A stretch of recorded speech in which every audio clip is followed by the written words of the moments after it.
Bismillahirrahmanirrahim. Assalamualaikum warahmatullahi wabarakatuh. Waalaikumsalam warahmatullahi wabarakatuh.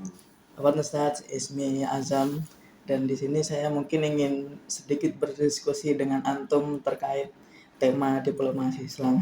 Ya, Ya mungkin bisa saya langsung ke pertanyaan pertama.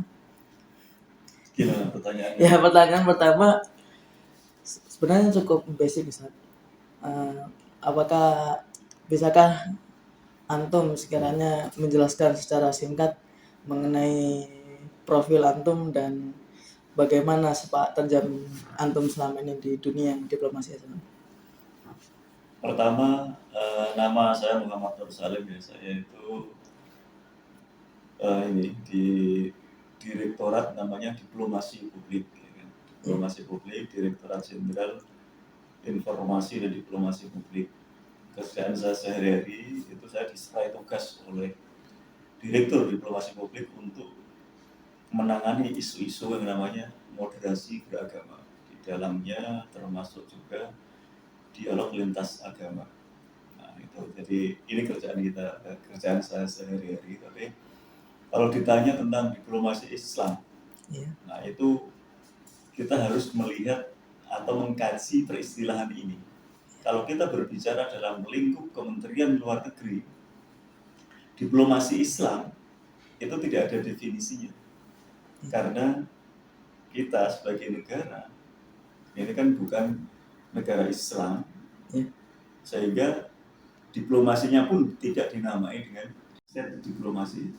Nah, aset diplomasi Indonesia itu salah satunya adalah Indonesia itu sebagai negara dengan komunitas Muslim terbesar di dunia.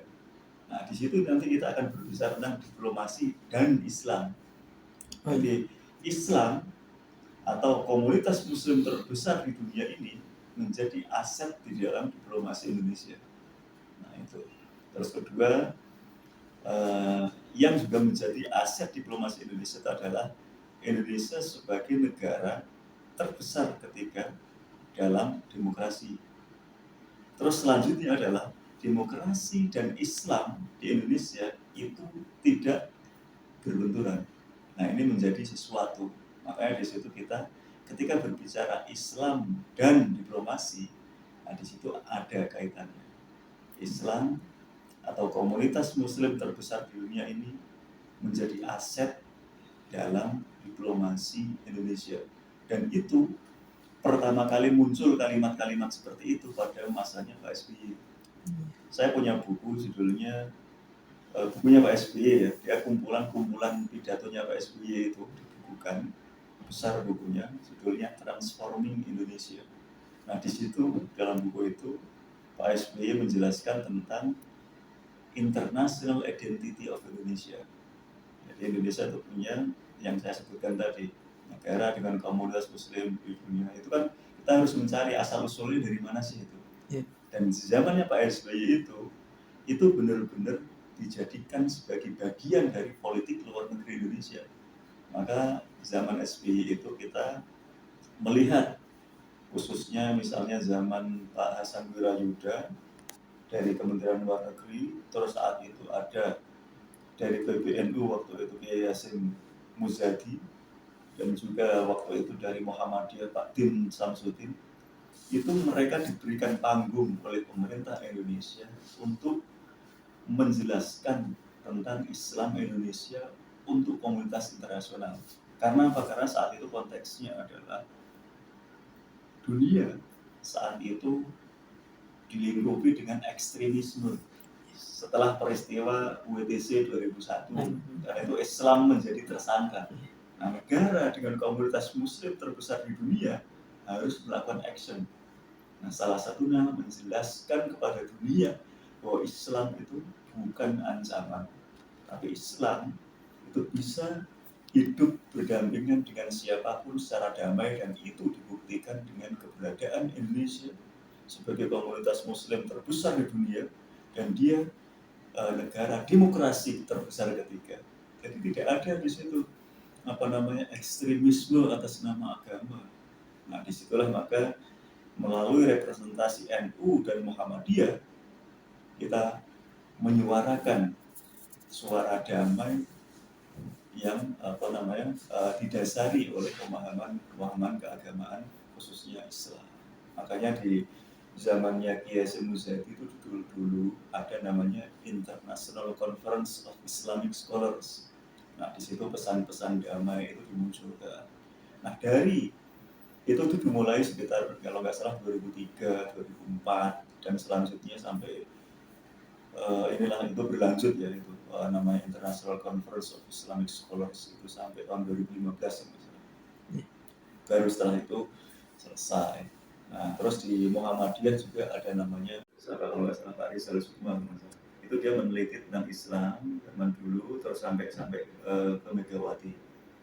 Itu di situ akan diperlihatkan gitu bahwa kalau kesimpulannya ya kira-kira Islam saat itu masih belum mendapatkan panggung yang seharusnya. Baru di zamannya SBY nanti. Tapi di zamannya SBY ini itu ada salah satu disertasi di UGM yang menulis tentang Islam dalam diplomasi Indonesia dan mendapatkan panggung yang besar. Itu kira-kira Islam dan diplomasi. Mungkin jawaban Ustaz Salim sangat lengkap dan memberikan sangat insightful bagi saya. Tapi itu mungkin menimbulkan sedikit pertanyaan dari saya. Mungkin isu-isu global yang selama ini kita hadapi yang tadi Anda sebutkan adalah ketika peristiwa WTC dan pada International Conference of Islamic Studies itu sudah mulai sampai 2015. Mungkin kira-kira tantangan apa yang menurut Ustadznya yang paling urgent, yang paling besar yang selama ini sepengalaman antum hadapi? Ya, selama ini ya, kalau kita lihat, kita kan setiap zaman kan pasti ada isunya sendiri-sendiri. Betul. Nah, sekarang ini sebetulnya isu-isu yang sangat relevan untuk diangkat itu masih masalah isu kemanusiaan. Coba lihat misalnya penindasan orang-orang Rohingya, ya kan? Ya. Di Myanmar, Timur Tengah, yang terakhir Sudan misalnya, ya kan? Ya. Itu juga agama dan politik. Belum lagi kalau kita berbicara tentang isu yang tidak pernah terselesaikan, yaitu isu Palestina dengan Israel. Itu juga ada masalah antara politik dan agama. Nah, karena ada aroma keagamaan di situ, maka mau tidak mau pendekatan yang harus dilakukan ya pakai cara-cara antara lain melalui pendekatan keagamaan. Siapa yang bisa melakukan pendekatan keagamaan kalau bukan para tokoh-tokoh agama? Nah, disitulah nanti diplomasi Indonesia yang tadi meng-highlight tentang kita sebagai negara dengan komunitas muslim terbesar di dunia. Kata-kata terbesar itu kalau kita garis bawahi tidak hanya sekedar jumlah, tapi terbesar itu artinya juga besar dalam arti responsibility. Jadi kalau kita besar itu nggak menunjukkan kegagahannya, tapi kita harus menunjukkan responsibility atau tanggung jawab kita terhadap masalah-masalah kemanusiaan itu apa. Kalau besar tapi tidak ada actionnya, nggak ada gunanya. Maka disitulah kita bisa nanti memobilisasi suara-suara dari para tokoh-tokoh agama yang berpandangan moderat untuk mengatasi masalah-masalah kemanusiaan. Nah, di situ nanti akan menjadi gerakan. Karena apa? Karena hubungan antar negara bagaimanapun itu pasti akan ada gapnya. Ada sesuatu yang tertinggal. Nah, sesuatu yang tertinggal itu tapi sehingga akan memberikan kontribusi terhadap kehidupan atau perdamaian dunia. Nah, itu artinya di sini ada signifikansi dari peran tokoh-tokoh agama dalam mengatasi masalah-masalah khususnya yang ada aroma keagamaannya dan umumnya yang berkaitan dengan isu-isu kemanusiaan. Karena tidak ada agama satupun yang tidak mempunyai perhatian terhadap masalah-masalah kemanusiaan. Memusuhi masalah kemanusiaan sama artinya dengan memusuhi agama. Karena agama menjunjung tinggi nilai-nilai kemanusiaan. Nah, di situ kan ketemu antara berbagai pihak, entah itu negara ataupun civil society. Kalau sudah seperti itu nanti bagaimana negara itu tadi yang menjadikan Indonesia sebagai komunitas muslim terbesar di dunia sebagai aset dalam diplomasi, maka perannya adalah memainstreamingkan peran dari para tokoh agama di Indonesia untuk menuju perdamaian dunia. Dan kata-kata perdamaian dunia itu juga menjadi pesan yang tertulis dalam pembukaan Undang-Undang Dasar 45. Nah, ketika berbicara tentang Undang-Undang Dasar 45, berarti itu adalah salah satu dari kepentingan nasional Indonesia yang harus diperjuangkan. Penjajahan di atas dunia harus dihapuskan, ya kan? Kayak gitu-gitu kan.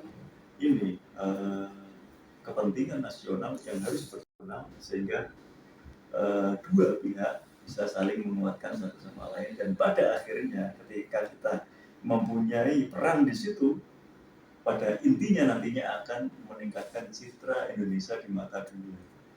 Nah, disitulah kalau dalam ini berbicara tentang tugas pokok dan fungsi Direktorat Diplomasi Publik, itu salah satu yang mencitrakan Indonesia dengan baik di mata dunia. Dengan apa? Itu tadi dengan perannya, sehingga orang lain nanti akan melihat Indonesia itu kontributif di dalam menciptakan perdamaian dunia, kontributif dalam permasalahan kemanusiaan. Tapi sekarang ini kita tidak cukup hanya berbicara itu, karena tagline dari diplomasi Indonesia saat ini itu bukan itu, tapi tagline ada diplomasi ekonomi. Artinya apa? Kalau kita citranya baik, ya nanti kepentingan ekonomi juga akan ikut juga. Namanya kan citranya baik dulu. Kalau orang citranya baik, maka dia akan banyak teman dan akhirnya bisa melancarkan agenda-agenda khususnya diplomasi ekonomi. Jadi itu hal-hal yang mungkin menurut saya penting untuk di highlights. Masih ada lagi? One last question, Dad. Satu pertanyaan terakhir mungkin. Silakan. Yang terakhir, Ustaz. Saya dari antum tadi saya mungkin menangkap beberapa poin bahwasanya Indonesia memang negara yang mayoritas, negara yang besar dengan jumlah muslimnya, dan juga itu merupakan tanggung jawab yang besar juga. Dan bagaimana caranya agar aset ini dimanfaatkan oleh kita supaya membawa nama Islam ke luar negeri. Dan mungkin pertanyaan terakhir saya adalah program nyata apa yang pernah dilaksanakan oleh Kemlu? Mungkin ada kerjasama dengan Kemenak atau sebagainya yang membawa atau mengkampanyekan nilai-nilai Islam ke luar negeri dalam konteks diplomasi. Pernah ada beberapa kegiatan ya, misalnya kayak kegiatan namanya high level Islamic scholars, itu pernah dikumpulkan di Bogor misalnya, itu untuk membahas isu-isu keislaman. Terus ada trilateral ulama meeting, itu waktu itu ada kita ingin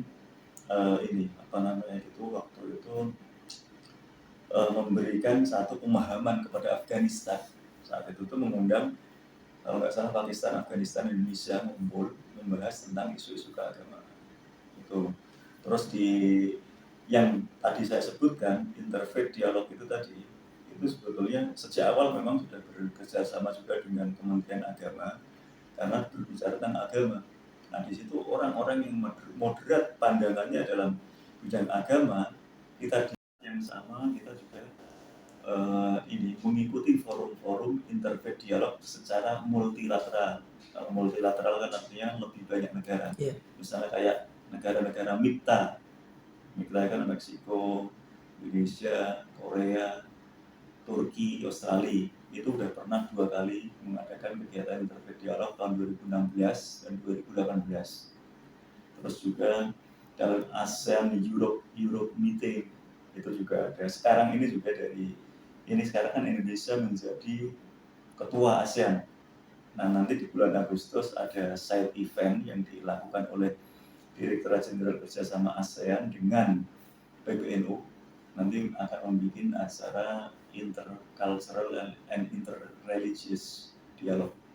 Itu nanti sekitar bulan Agustus sebagai side event dari KTT ASEAN kan nanti bulan September itu sebelumnya. Nah, harapannya adalah hasil dari KTT ini menginspirasi para pemimpin negara ASEAN untuk merumuskan kebijakan-kebijakannya untuk kebaikan masyarakat ASEAN.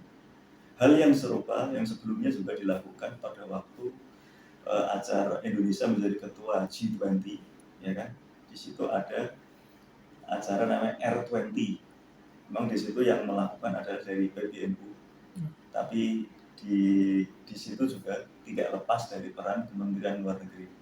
Dari ada beberapa orang dari Kementerian Luar Negeri yang terlibat di dalam pelaksanaan, baik itu tadi dari pihak pemerintah maupun dari civil society organization seperti PBNU misalnya tadi.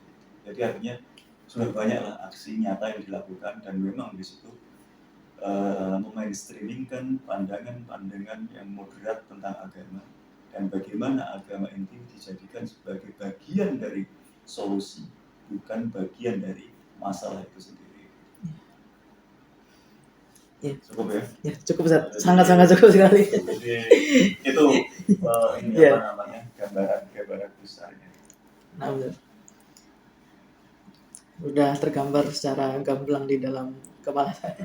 Mungkin untuk selanjutnya di luar forum kalau ini mau nanya kalau misalnya ada yang ini sambil ini kan kita jadi nanti, tapi kira-kira udah mati dulu itu